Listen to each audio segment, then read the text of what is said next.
Hey, it's great to see all of you. Thank you for joining us. If you're watching online or maybe you're listening to this podcast later, I'm grateful. Thanks for joining us for Leadership Night here at Summit Church.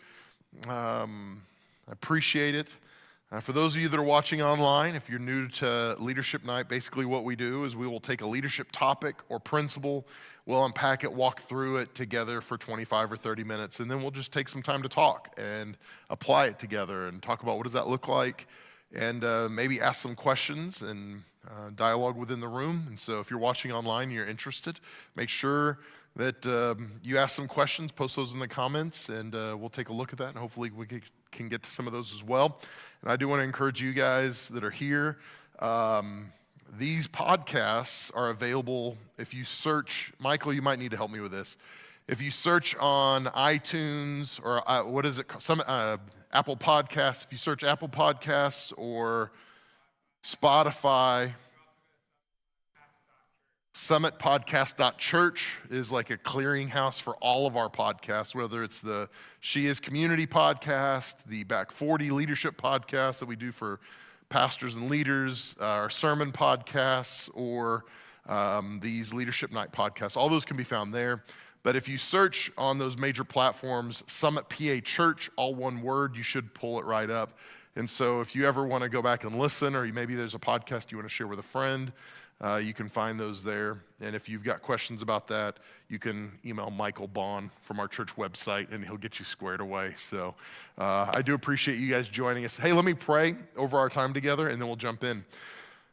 God, we honor you, and we're grateful that each person that's here and each person that's watching or listening to this right now, God, you have given them leadership potential and leadership capacity. And I'm grateful that I believe these people are here and these people are listening in order to grow their capacity and to grow their leadership. And I pray that you would stretch us and mold us and help us become the leaders you want us to be. And I pray that ultimately it's going to bring you glory as we lead well, whether it's in our homes, in our community, in our workplaces, no matter where it may be. As we lead well, we're going to bring you glory. So God, minister in our time together, be glorified through it. In Christ's name, amen. So just for the record, I'm not fishing, but today is my birthday.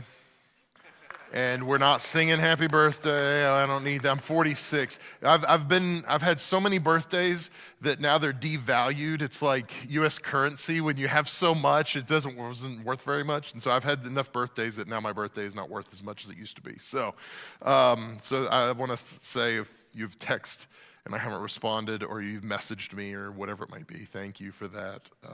And I will respond eventually, I promise. So thank you guys. And it's 46. So 46 sounds a lot younger now than it did when I was like 15. So tonight I want to share.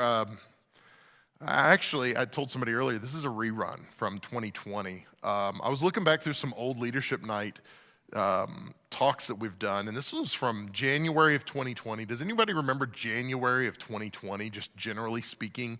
Our world looked a lot different. It was a much more innocent world in January of 2020. And on January 8th, 2020, I shared a Leadership Night topic with all of you, and some of you may have been there. A lot of you probably were not. But we talked about leading in crisis, which was appropriate because literally 60 days from then, our world would be in crisis. And so I just thought, you know what, this is appropriate because most of us aren't accustomed to leading through a global crisis. But the reality is every leader, no matter where you're at, whether it's in your personal life, in your professional life, you will have a crisis. And your leadership cannot stop just because you're going through hard times. You have to continue to lead. You have to lead in your home. The needs in your home don't evaporate, don't disappear simply because you've got a crisis in your life. You still have to lead in your home. Your business does not grind to a halt because you've got a crisis for the most part. So you have to learn how to lead in crisis because that is the nature of leadership. So many times in leadership, the climate that we're leading in is crisis. Now, it might not be a crisis for everyone, but I was telling somebody earlier, the truth is, if you're dealing with a crisis, it doesn't matter what other people think about that crisis, it's still a crisis for you. And so what we need to do is understand that those things are common, they're gonna come and go, and we need to figure out what does it look like for us to walk through that in a healthy way, in a way that on the other side of it, we're in a better position, our organizations, our families, whatever it is we're leading, are in a better place. And if you're in a position to lead staff or maybe volunteers, the reason you have staff and volunteers are to solve problems.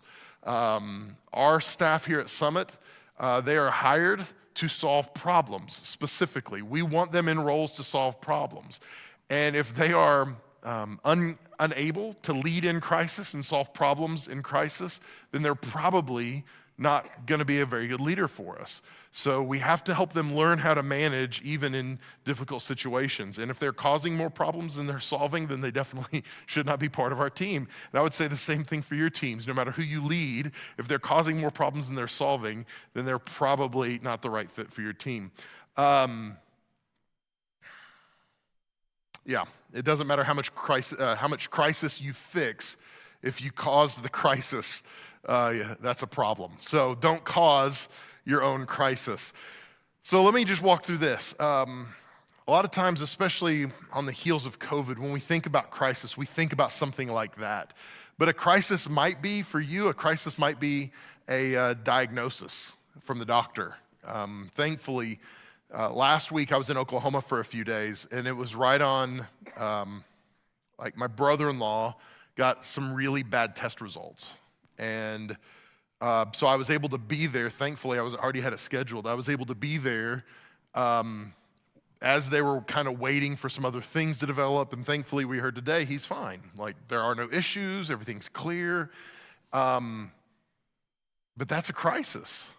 And it doesn't feel like it's global in scale. It's individualized, but it's still a big deal. And so crisis comes at us in a lot of different ways, different forms. So let me just mention three things to you. Crisis comes because of three things. Number one, outside forces. So outside forces can cause a crisis in our lives. In a business, it might be a shift in the marketplace. So a lot of businesses faced a crisis after COVID because now their business model had to change because people's habits changed. Have you noticed how many fast food places are getting rid of interior seating? Maybe not entirely, but they are limiting it, or because they know people aren't coming into the restaurant to eat like they used to.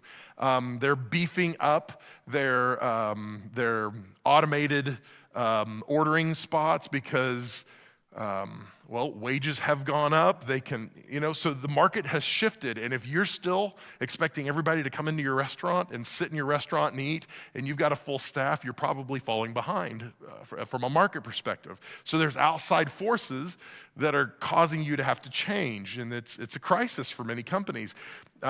We look at historic companies like Kodak that you thought, these people are going to be around forever, right? They were ubiquitous for years and years and years. And some of you are around my age, and you'll appreciate this. Shopping malls. I remember going to shopping malls when I was a teenager, and it was like, this is the greatest thing ever. Right? All the things I like and all the food I like and my friends. And now shopping malls are ghost towns. There is nothing in shopping malls anymore. We've talked about this in the past. But if you look at the Fortune 500 list from 1955, 90% of those Fortune 500 companies are no longer Fortune 500 companies. In fact, many of them are no longer in business. They were once big and powerful and strong, but there was some sort of outside force that shifted the marketplace. So market shifts, cultural shifts, culture changes. Think about how different our culture is today than where it was 10 years ago, or 20 years ago, or 50 years ago. It's shocking how different our world is. And this is not a commentary on what should have changed or shouldn't have changed, but quite frankly, if companies and churches have not shifted at all with those cultures, not that we water down the gospel as a church or anything like that. But if we have not shifted, if we're still doing things the same way today as we were 50 years ago, we're probably in trouble because the culture has shifted. Families look dramatically different today than they did 10 years ago or 20 years ago or 50 years ago. Even, for a few years I worked as a corporate recruiter, and I was shocked how often in that environment I would hear people say, hey, we're holding off till after the election, because they understood the culture could shift, and if the culture shifts, we want to be in a position to respond. And that's a simple thing, but they understood that, hey, we don't want to be overstaffed if the culture shifts, and so we want to be careful about this. Consumers and clients, they change. That can cause a crisis, like I said earlier with fast food joints. If they're not paying attention, those outside forces can cause a crisis. The second thing is inside forces. These would be like stakeholders, shareholders, maybe staff, or in the case of many churches, ours especially, but volunteers. Those inside forces, shifts in behavior, in values, whatever it is, can dramatically shift the culture of an organization, can dramatically shift whether an organization is in crisis or not. Thankfully, as a church, we do pretty well for the most part as far as our dream team or volunteers go, but I talk to churches all the time that are in a much worse spot than we are, and you could say they're in crisis because there's things they can't do because they don't have the labor force, if I can say it that way, to do it. And so the internal stakeholders, shareholders, staff, volunteers, they can cause a crisis, intentionally or unintentionally.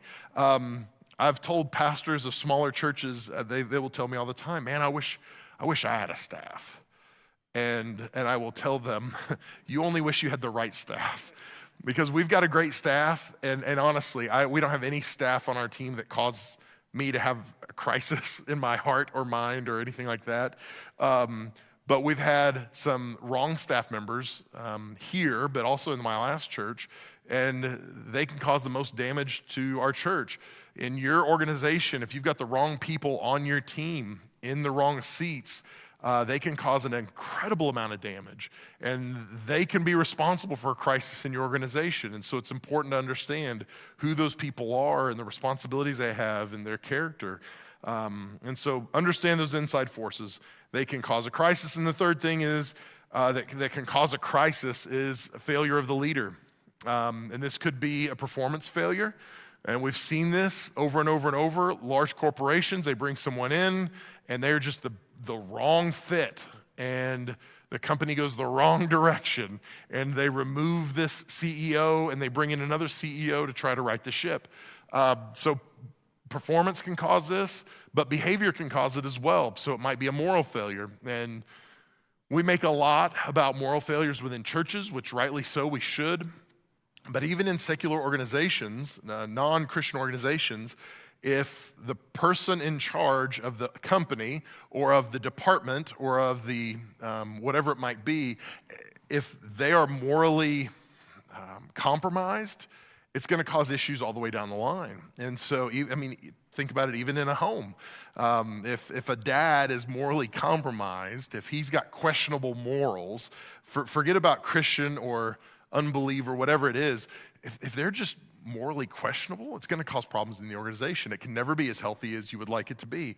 And so we've got to be careful about our own hearts as leaders, where we're at, because that's something I am constantly aware of, that the decisions I make as the leader of this church don't just have implications for me and don't just have implications for my family, but it has implications for every person who attends our church, every person who watches online, every person who calls our church home, whether they actually attend here regularly or not. My decisions and my behavior impacts all of them. And so I have to take that very seriously. We have to understand that's a part of it. I can cause a crisis to come to our organization if I'm not careful. So those are the three primary places where crisis comes from, or why they happen. So let me just talk about 6 principles of leading through crisis. I'm going to blow through these pretty quickly too. We won't take a lot of time here, but we'll circle back here in just a few minutes and talk through some of these together. So the first thing is this, when crisis comes, and it's not if, it's when, it's going to come. So when crisis comes, don't let emotion take over. And it's easy to let emotion take over. And literally any crisis you can imagine, it's easy to let emotion take over. Think about, let's go back to COVID. That's the easy one.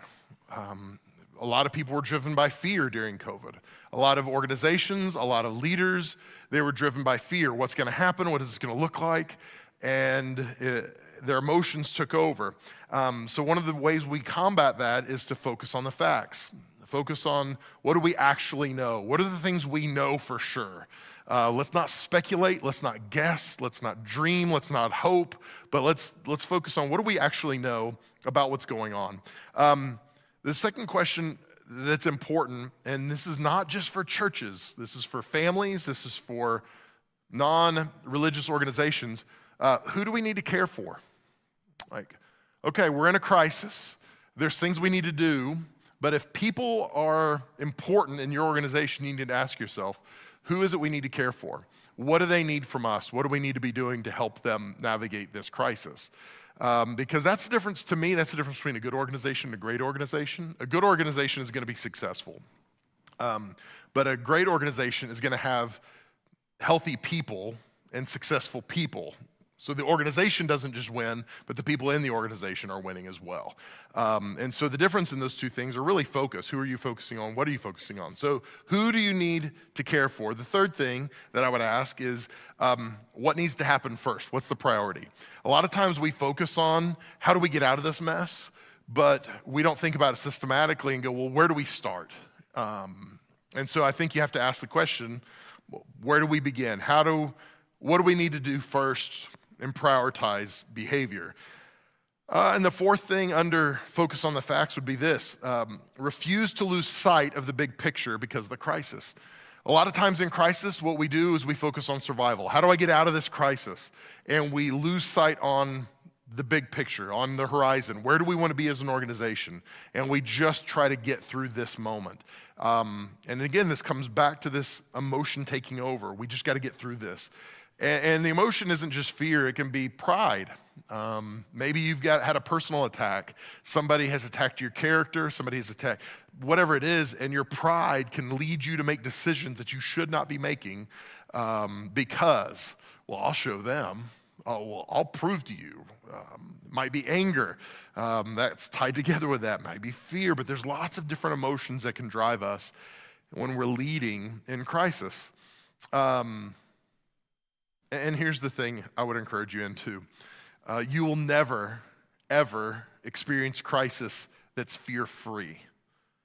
Every time you have crisis, you're going to experience fear. So even a person of faith, even a person who loves Jesus very much is going to experience fear in the face of crisis. Because maybe there's a crisis with one of your children. There's something going on in their lives. They're making decisions that are contrary to the way you've raised them, and it's impossible not to have some fear with what's going to happen, what's going to develop, what's going to, right? Maybe it's your company. Hey, these market trends have shifted. I might have to lay people off. Oh, what's going to happen? And there's this fear. And so if we understand fear is a natural part of crisis, but it also doesn't have to dominate us, it'll help us navigate it better when we come to it. So don't let emotion take over. The second thing is this. This is really hard to do, but do not assess blame. When crisis comes, especially if it's an internal crisis, it's easy to go, well, whose fault is this? We should have been ready for this. Who didn't do their job? Who didn't prepare? Because, oh gosh, this is so bad for an organization because then it creates a climate of fear within the organization. It doesn't create a climate of honesty and transparency, and that's what you want. You want a climate, you want a culture of safety so that when people mess up, they can go, that was me, I own that. But if people are afraid of losing their job or if people are afraid of consequences, then they're less likely to own their mistakes. And when I, as a leader, immediately default to who do I need to blame for this, then it probably reflects something about my leadership as well. So here's what we do. We don't bury our heads in the sand, but we have to investigate the cause. We have to figure out what happened, what caused us to get to the place we're at, but we have to resist the urge to figure out who to pin it on. So we have to do our due diligence. We have to look and go, hey, we blew it. Man, this was a mess. How did we get here? And then how do we not get here ever again? What do we need to shift or change or adjust? I put in here in my notes, people know when leaders are being shifty, right? Come on. Haven't you, even people you don't know, you see press conferences on television and you hear language and you're like, nope, no, you just know. This guy's filthy, right? This guy is dirty. He is not a good leader. You can just hear it in their language. And if we can hear it with people we don't know, we can definitely hear it in people we do know and people we're around. And so this is where we've got we as leaders have to be honest with our people, have to love our people well, and we have to own it as much as our people do. And that's hard to do. So do not assess blame is the second thing. Third thing is this: seek wisdom from crisis veterans. Pastor John Nuzzo leads Victory Family Church in Cranberry, and he is one of my overseers. And he told me one time, and I actually have this in my notes, he said, learn from others who have made your ditch their expertise. So he said, when you find yourself in a ditch, figure out who has mastered your ditch and then make them your best friend. And sometimes we don't always do that because we think, oh, this person has failed. But if they've failed the same way you have, you can learn something from them.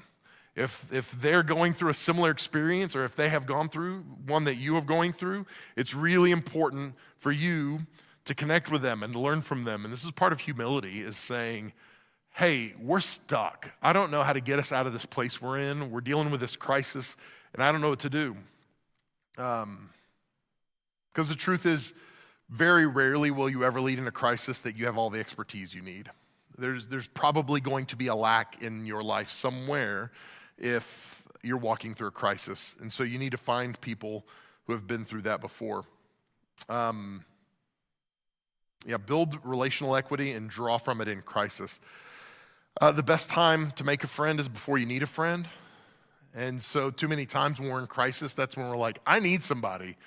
But you needed them before the crisis, right? You needed to start building the relational equity so when the crisis comes, you can draw from that and go, okay, I need your help now. And so I would encourage you, make a friend before you need one. Start building relationships. If it's parenting, maybe your kids are great right now. They won't always be great. So build relationships with parents who have kids that are older than yours, who have been through crisis, so that you can go, we're failures. We don't have any idea what we're doing. And they can go, no, you're not failures. Let me help you. This is where we were at when we were there. If you're a department head, there might be a department head in your organization somewhere who's a little further down the line that you can say, hey, can I get coffee with you once a month? Can we just talk so I can pick your brain and talk about some of the things we're dealing with? Because when that crisis comes, you will need those relationships. So seek wisdom from crisis veterans. The fourth thing is this: don't act too quickly. And this is really hard for me because I want to fix stuff, like let's go. And it's important for us to be careful about moving too quickly. I don't know if you remember when the attack on the World Trade Center happened. If you watch documentaries about it or read stories about it, whether you liked him or not, George W. Bush was the president at the time, and he was in an elementary school reading with the students, and he was told about what had happened, and he didn't just immediately jump up and run out of the classroom. He sat and waited, and some people were critical of that because he lacked action in that moment, but in hindsight, he and others would say that this actually allowed him space to think, and it gave him some time to react. There's a book called Forged in Crisis that's a really interesting book. It was written by a woman named Nancy Cohn, and Nancy looks at 5 different historical figures and the way that they dealt with crisis in their own life. But this is, let me go back, here it is.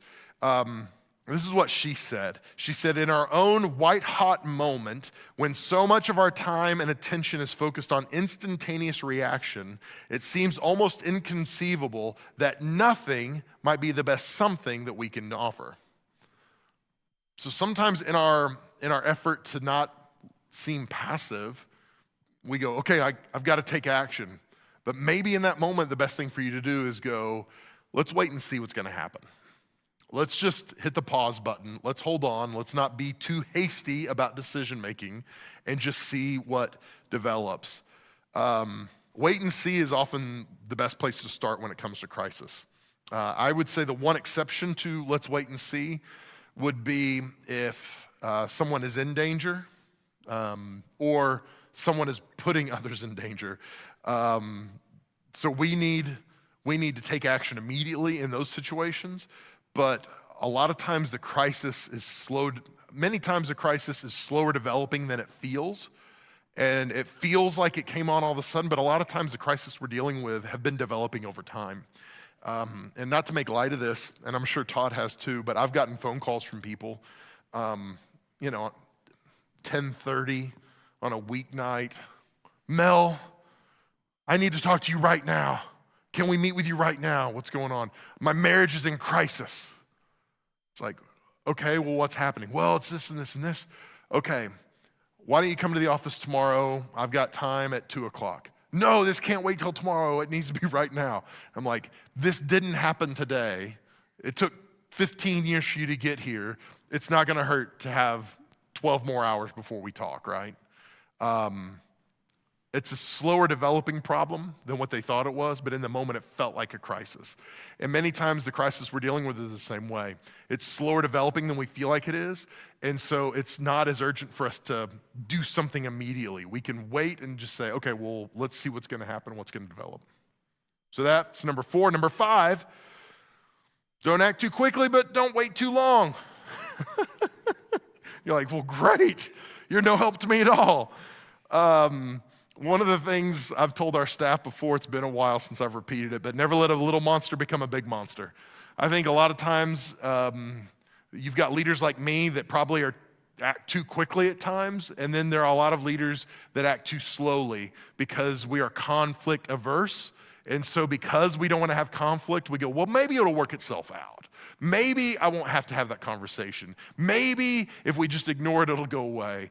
And the truth is that those little monsters that we ignore will ultimately grow up to become big monsters. And the little problem that we could have solved, the little crisis, if we would have just addressed it, now has become a big crisis that we have to address now. So we have to be careful about how we wait and waiting too long. I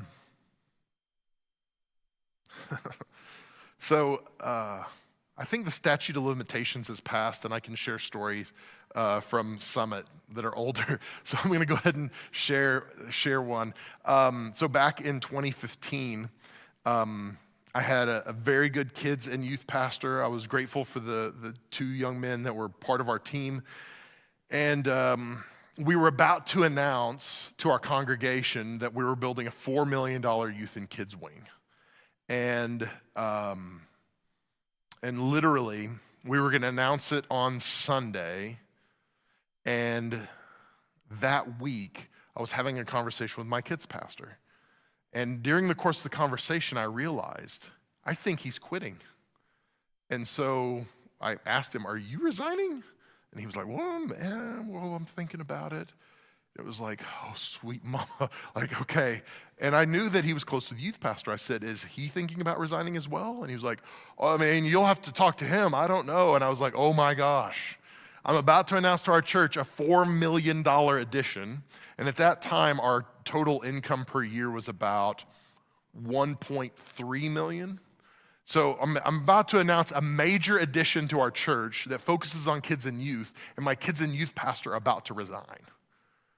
And it was like, I don't want to announce this right now, right? Can you understand from a PR perspective how that could be challenging?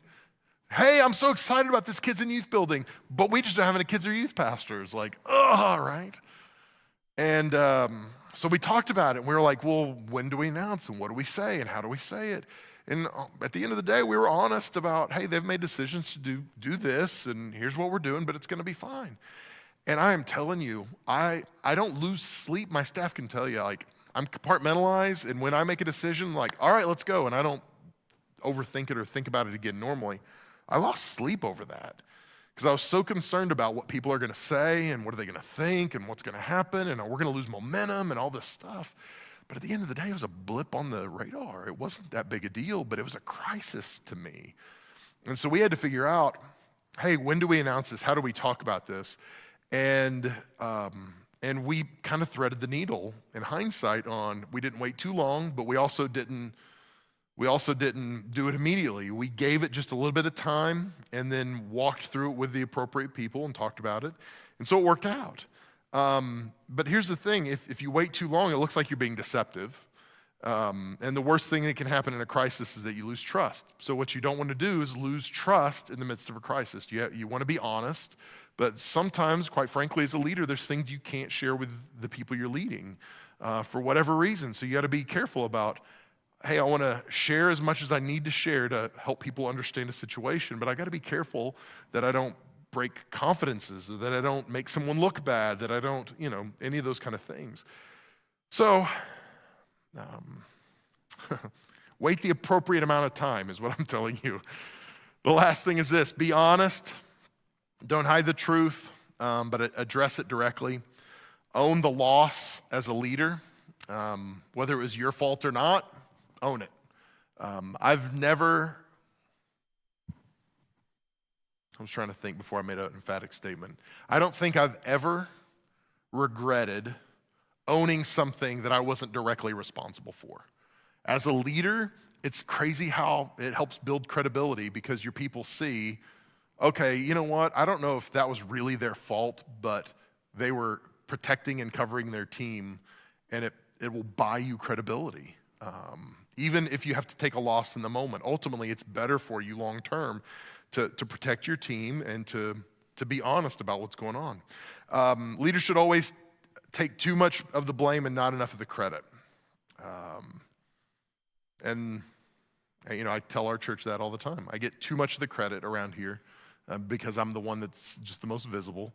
But I also probably get too much of the blame because I'm the one who's most visible, and that's what I signed up for. That's why I've got the big office, because I'm the leader.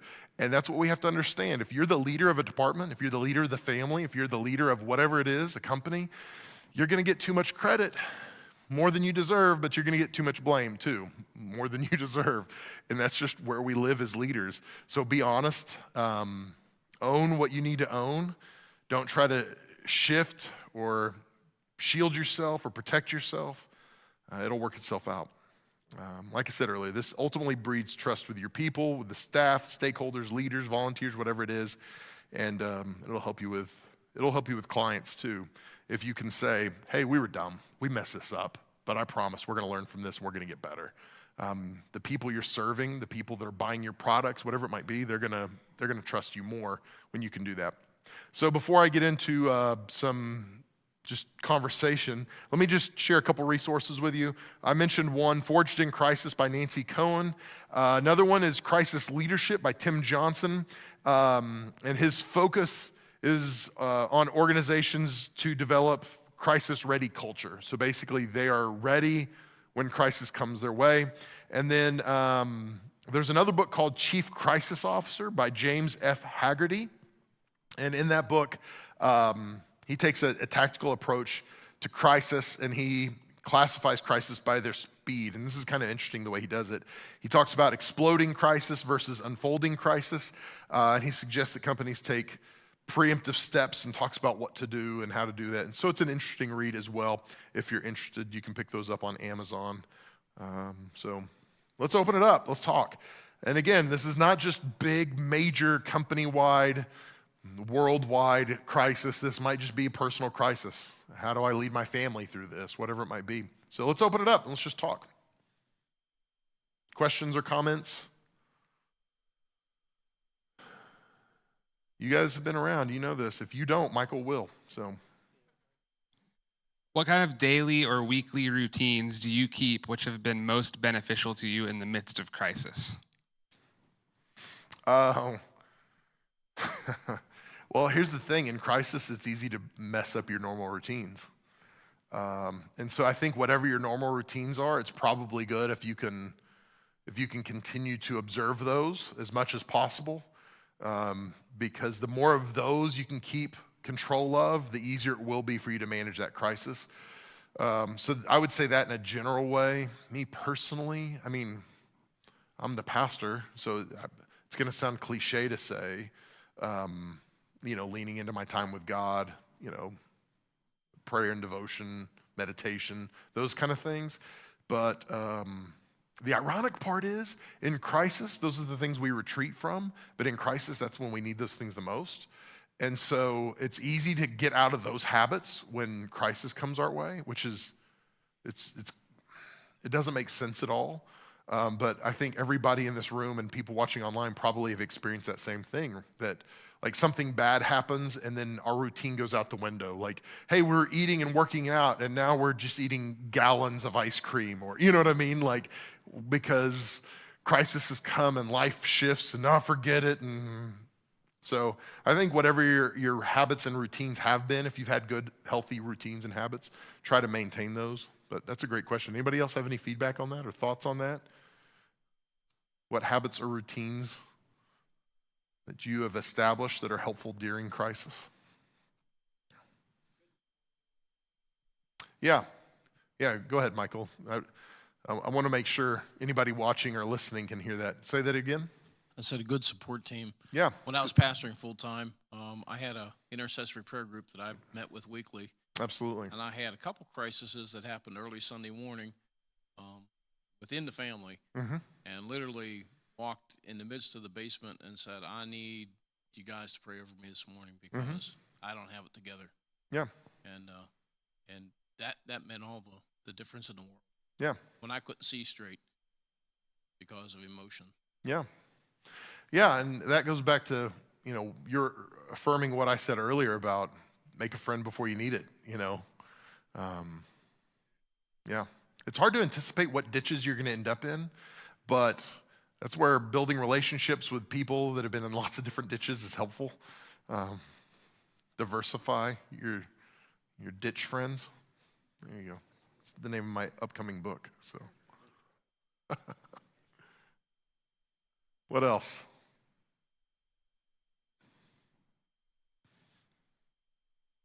How do you balance humility with the security that comes from the appearance of certainty in the midst of crisis? It's easy for me because I'm so good at it. Sorry, that was a joke. Humility and I don't know. That's kind of a weird place because the truth is people want, in crisis, they want to follow somebody who's confident, right? Nobody wants to follow somebody who's like, I got no idea what we're doing. We're going to throw some stuff out and see if it works, and who knows? And like most of us don't want to follow that person, especially in a crisis. And so it's important for us. I was talking to a pastor this last week, and he was talking to me about some of the things they were wanting to do. And I said, man, if I was you, and these are some things you're going to do, I would say, hey, I feel good about this, but we're just trying this. Because it kind of leaves the door open for being able to say, well, it didn't work, so we're not going to do that anymore. So I think it's important for us to try not to make emphatic statements like, this is the way we're going to do it from now on, because it's probably not. And then when you have to make the change, it's undermined your credibility. And so I think it's important to be confident and humble at the same time. Say, hey, this is what I believe is right for us as a family or as an organization or whatever it is, but we've also got some flexibility and things are going to change. And when things change, we're going to try to adjust. And so really more than having a plan like mastered, I think it's important for people, because what they're really after in crisis, I think people want to know, am I safe? And so if you can reassure them and say, hey, I'm going to take care of us. I don't know exactly what it's going to look like. I don't know how this is going to turn out, but I'm going to do my very best to take care of this organization, take care of this family, whatever it is. So I think that's probably the key to balancing those two things, humility and, because if you really focus on taking care of people, then it makes it easy. Because they're less concerned about your 21-point plan than they are about, hey, are you going to take care of us? Am I going to have a job 6 months from now? And so I think if we can reassure people that, then we can marry those things. So that's a great question. What else? I'd love to hear your thoughts. I know some of you guys have led in crisis, and how do you manage humility and confidence at the same time? Go ahead. So I'm not quite sure how to word it, but what types of recommendations, or in your favorite word, guardrails, could we establish for a friend or close family member who is going through a crisis, who just can't seem to get themselves out of the circling drain, so to speak, that no matter what you tell them, they're just totally against it. Like they're kind of like the Eeyore, where, oh, woe is me, and I mean, the easy answer is there's nothing you can do. I mean, if they're unwilling, there's really nothing you can do. Whether it's a friend or an organization or a leader, whatever it is, if that's their mindset and that's their direction, then you can encourage them, and you can, if you've got permission to challenge them, you can. But how do you walk in partnership with them if they're unwilling to be in partnership, right? Like, you can't be in agreement if they're not in agreement. So, hey, you can get through this. No, I can't. Okay, well, we're at an impasse then, right? And so there's not much you can do. Sorry, Mike. Yeah, go ahead. Do you ever feel like that could be someone that you ultimately would end up having to cut out of your life just because? Yeah. I mean, yes, potentially. We just had that at FCA on Wednesday night. Someone asked, at what point do you quit praying for or trying to lead someone to Christ? And my immediate thought was when they're walking with Christ. But Scott ended up saying that some of the things was if that person is leading you further away more so than conforming. Yeah, and I think there's a big difference between praying for someone and allowing them to influence you. And even like if you were in an organization and there's someone who has a chronically negative attitude, behavior, they were toxic, it is one thing to try to influence them, but it's another thing entirely to let them influence you. And so I would say, the moment that they're influencing you, that probably needs to shift. I used to have a lot of teenagers, like when I was a youth pastor, who would say things like, well, Jesus would go to parties. And it was like, yeah, but Jesus was the Son of God. And you're wanting to go to parties because you want to get drunk as a 14-year-old, right? Like, those are two different things, my man. And it's like, you're going to parties because you want what they've got, not because what you want to bring them something new. And so I think it's easy for us to be like, to misjudge our influence and misjudge other people's influence on us. And so I think we just got to be aware of that. But I would love to open it up because this is a broader topic for sure. And let me see if we can distill this back down to the original question. Mike, I don't know if you can help me with this, or Marie, can you restate what your original question was for the group? What types of recommendations or guardrails can you help someone in a crisis establish to potentially see the light at the end of the tunnel? To get them out of their crisis. Yeah. Okay. Does anybody have any thoughts on that? Todd, do you have any thoughts on that?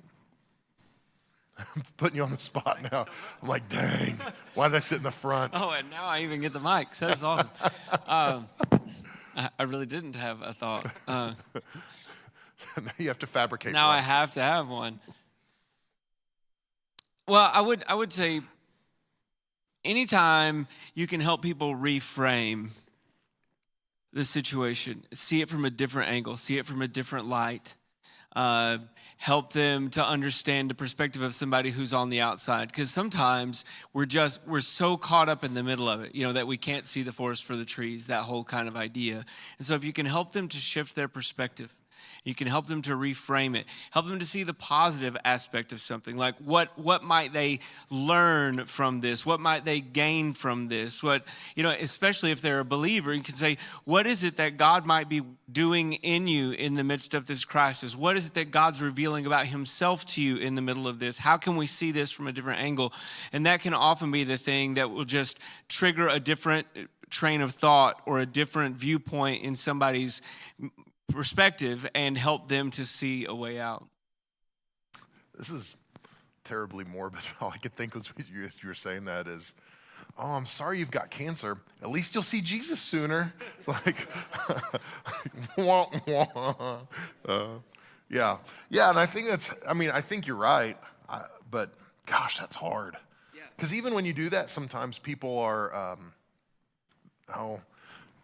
they'll accuse you of downplaying their pain or their situation or minimizing or. Yeah, and you don't want to default to platitudes. Right. Don't do the whole everything happens for a reason. Yeah. And sorry, I'll say that again. You don't want to default to platitudes or devolve into platitudes for sure. Yeah. Because that's not helpful.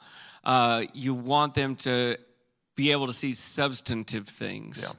Right? So like to go with your example of someone who has cancer. So, maybe they do have a limited amount of time left. Mm-hmm. So, but what opportunities do you have in this time that you might not have taken advantage of before, right? And then it can help them to see things in a different light. It doesn't mean the circumstances changed, but often it is our perspective that can change how we respond in crisis. This is like gangster. Jesus, oh gosh, I shouldn't say it this way. Jesus was gangster, right? Like he was. And so Jesus asked a question one time and he said, he asked somebody who was lame, do you want to be better? Which sounds like the stupidest question ever, right? Like, of course. But I think it's a real question. Sometimes people don't want to be better. They're like, I'm really happy in my crisis. I'm really happy in my pain. Like, this is my identity. This is who I am. And especially, maybe you don't ask the question, but maybe that's a question we ask ourselves. Do they actually want to be better? Because if they don't, then it's like, all right, I love you, but we can't walk together. Does that make sense? I think, yeah. Okay. Well, we got spiritual. We were just talking about crisis. Marie took us there. Thanks, Marie. My next book that's coming out is Jesus is Gangster. Something I just want to add, if I'm understanding your question correctly, is one guardrail you can put up is just support. Mm-hmm. Personally, my family just went through a crisis where my wife had breast cancer, and she came to peace with it because she had support from so many, obviously the church, but friends and people within my work organization that are on the other side of the country that don't even know her. Yeah. Reached out to her just from support, where I've had the same case in business where the oil field takes a turn and we have to do layoffs, and I stress about it all week, but there's always your group that support you and help you through that period of making the right decision. Yeah. Yeah, it's good. Any other thoughts on that? Any other ways you can assist or come alongside somebody who's walking through crisis?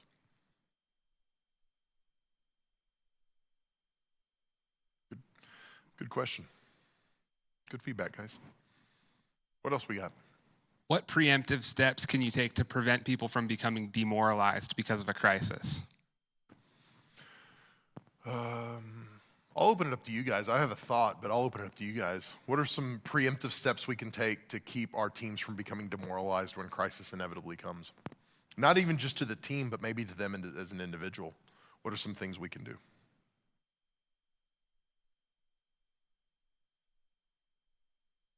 Manage expectations. Yeah, I think it's a good one. Manage expectations. Any other thoughts? My first thought, honestly, you go ahead. If you got something, go ahead, Todd. I think reinforce identity. And what I mean by that is like help people to understand that we're not defined by a crisis, Yeah. no matter how personal it may feel, no matter how threatened our sense of identity might be, that crisis does not define our identity, and that it will pass. Yeah. Right? Yeah, we talked about that a little on the Back 40 podcast yesterday when you were talking about happiness and happenstance, and yeah, that was good. I think another thing that you can do is you can be very careful to memorialize the times which you successfully navigated previous crises. Because if you forget, then... Yeah, absolutely. Yeah, I think it's really good for your team to go, hey, we've been through this before. And, you know, like, hey, we've been through tough times. Hey, we've been through recessions. We've been, whatever it might be. But, I mean, the thing I was going to say is I'm a big believer in healthy culture. And I think a healthy culture is, it's a firewall against crisis many times because, you know, that crisis will get so far and you might feel the heat from it, but you still have a level of safety because it's like, okay, we're going to be all right, you know, because you've created healthy expectations. You have helped people understand. I value you more than just your role as a cog in this wheel, right? You're not just a number. You are a person that we value. You know, all those things. When you build the right culture and a healthy culture, I think that is probably the most important thing we can do to protect our teams and our organizations, and you know, before crisis comes. That would probably be the first thing I would think. And I would also say to that, because I've worked in big corporate settings where the only time you get called into an office is for something bad. Yeah. And then I've worked for small family-owned businesses where you get called into the office to be praised, or better yet, praise in public, you know, consult in private. So I would say communication is huge, 100%. And then, you know, just making sure that it doesn't feel like a punishment to be talked to. Absolutely. Yeah, that's good. I've told you guys before, that's one of the reasons Southwest Airlines is getting a beating right now, right? And but that's one of the things I like about Southwest. If you're sitting on their flight, they communicate well to you. They're going to tell you like exactly what's going on and you know how long the delay is going to be, and I appreciate that. Apparently, they don't communicate as well when they cancel your flight after you're at the airport, but that's for another day. Good news is, if you want to fly cheap, you can get some cheap flights on Southwest Airlines right now. So they're trying to rehab their image. What else? We got a few more minutes. Anybody else have thoughts or questions or anything we talked about?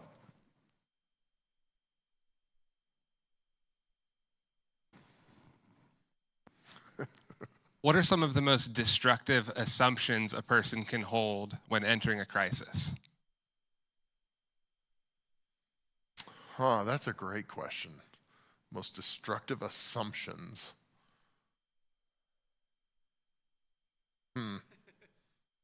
Gosh, I can think of a bunch, honestly. Some of them are contradictory too. It's like, just holding on to negativity. Yeah. If you automatically assume in the crisis that it's gonna be bad, you're not gonna have a positive outcome. Yeah, we're not gonna make it. The ship is going down. Like that's probably the worst one. Like we're not gonna make it through this.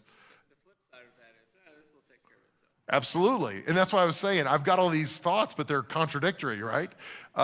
Because, okay, think about it in a marriage. If a marriage is in crisis and somebody assumes we're never going to make it through, they're right. They are never going to make it through. But if somebody assumes in a crisis, a marriage in crisis, we're going to be fine, we don't need to do anything about it, it's like, it's not true. Like that's an equally destructive assumption, right? So I think there is no limit to the destructive assumptions that are out there, probably. A really good one, a really good assumption to not have when entering a crisis is, this is not my fault. Yeah. Because I think that your degree to be able to make change is in relationship to how much responsibility. Like Gil talked about this during our all-staff meeting. He talked about taking ownership of things that are indirectly your responsibility, because at the least what you're able to do is show the people that you work with that even when things aren't your fault, you're still able to provide a solution, which makes everyone else around you feel safer. Yeah, I would agree with that. And I've been part of organizations where the first response to crisis was, it's not my fault. Because it was an unhealthy culture. It was, I've got to cover my rear, I've got to make sure I don't get the blame. But the truth is, in a healthy culture, no matter where you're at on the org chart, there's probably something that you can do to affect some sort of change to make that crisis a little less painful next time, no matter how far you might be removed from it. And so, like you said, if we can all go, okay, maybe it wasn't my fault directly, but what could I have done to make this crisis not so painful, or make this issue not so destructive, or what is the part that I've played in this directly or indirectly, and how can we make it better? So yeah, I think assuming that it's not my fault, so I bear no responsibility, is very destructive for sure. That's a good one. And again, that's true in marriage. It's true in relationships. It's true in anywhere we might encounter crisis. Anybody else? Thoughts on that? Destructive assumptions. That's my third book that's coming out.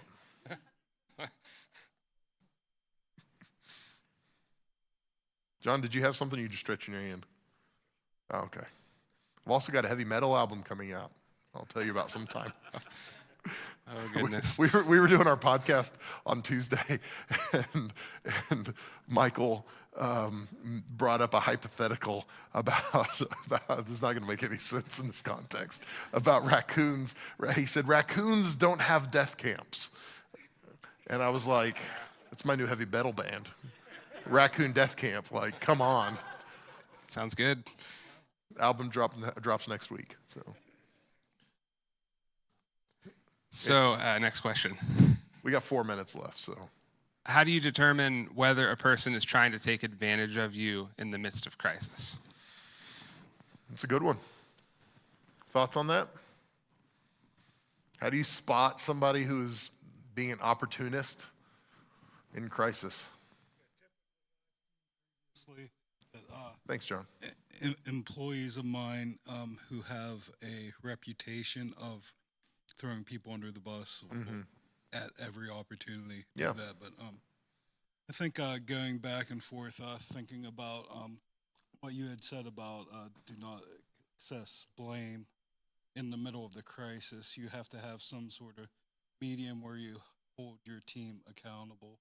So how do you balance that between making blame and making your team accountable? Well, Marie said you praise publicly and you correct privately. I think that's part of it. So it's not that you don't correct, but you correct in a healthy way. You do hold people responsible, but it's not about shaming them. And that's when we're talking about assessing blame, a lot of times that's what we're talking about, so that everybody knows it was John's fault who did that, right? And it's in a healthy corrective culture, it's less about assessing who's to blame and more about going, okay, how do we correct the behaviors that led us to this place? And it's more restorative than assessing blame. So I think that's a long way around the mount to answer that question. But I think it comes back to how you correct when you assess the blame to some degree. And it's about what your motivation is in assessing the blame. Is it about giving me cover so I can go, it wasn't my fault, it was John's fault? Shareholders, we can fire this guy because, Todd? Thanks, John. I think blame is punitive and correction is restorative. Yeah. And so I think that's the difference. And the people that you lead will understand the difference. Like they'll see that difference in you. Like if you're trying to cast blame and make sure that somebody gets punished, right? Somebody, takes, I need my pound of flesh from somebody. Exactly. Yeah. Then they'll know that. And Mel mentioned earlier that creates a culture of fear. That creates a culture of where people aren't honest and can't be transparent with you. But if people understand that even when you're assessing responsibility, right, when there's correction that's needed, that it's restorative so that you can get better, so that you can improve. You're not just looking to for heads to roll. I think that differentiates those two things, to me at least. Yeah, I think that's good. I got one really quick that will help with that. Like, I think Yeah. I know how to spot these people, or at Yeah. least this is one metric you can use. If you pay attention to the way they react when you tell them good news about yourself, that can tell you a little bit about a person. And also pay attention to the way they react when you tell them bad news about yourself. Because if they are kind of more attentive and happier, They're like, with the tell me bad more news, about that. right? So And if they're sort you of failed? dismissive, yeah. Oh, go on. Don't tell me more. Yeah, I think there's something to It that. sounds weird, but if you really focus in and you pay attention to people around you, you'll start to see that Yeah. a little more often than you probably would like. But Yeah.